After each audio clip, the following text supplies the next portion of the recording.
So I'm just getting that down a little bit just to, with the axe, since I have an axe here anyway. Then I'll show you half with the chainsaw. So I've got a bigger axe here I'm just testing out. Got to be really careful with this. Keep your legs, you know, spread a little bit so that if you miss the tree you don't take off your feet.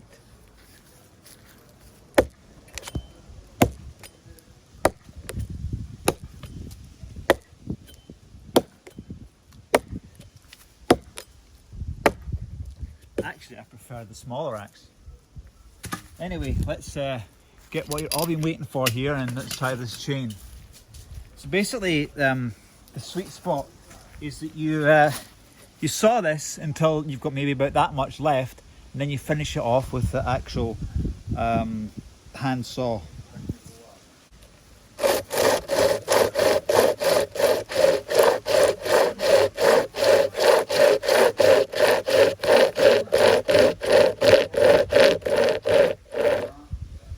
Somehow when you get to this point it starts to really vibrate in your hands. I don't know why it does that.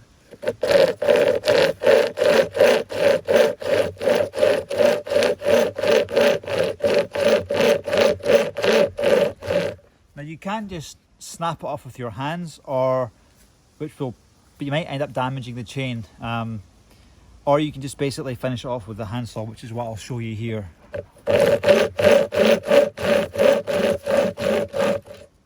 Okay, I'm going to take it off now here because I can see the tree doing it by itself.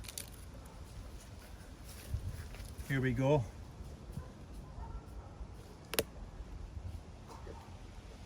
I should actually take my phone off, shouldn't I?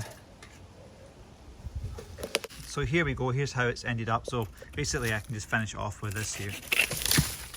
Okay, thanks for watching.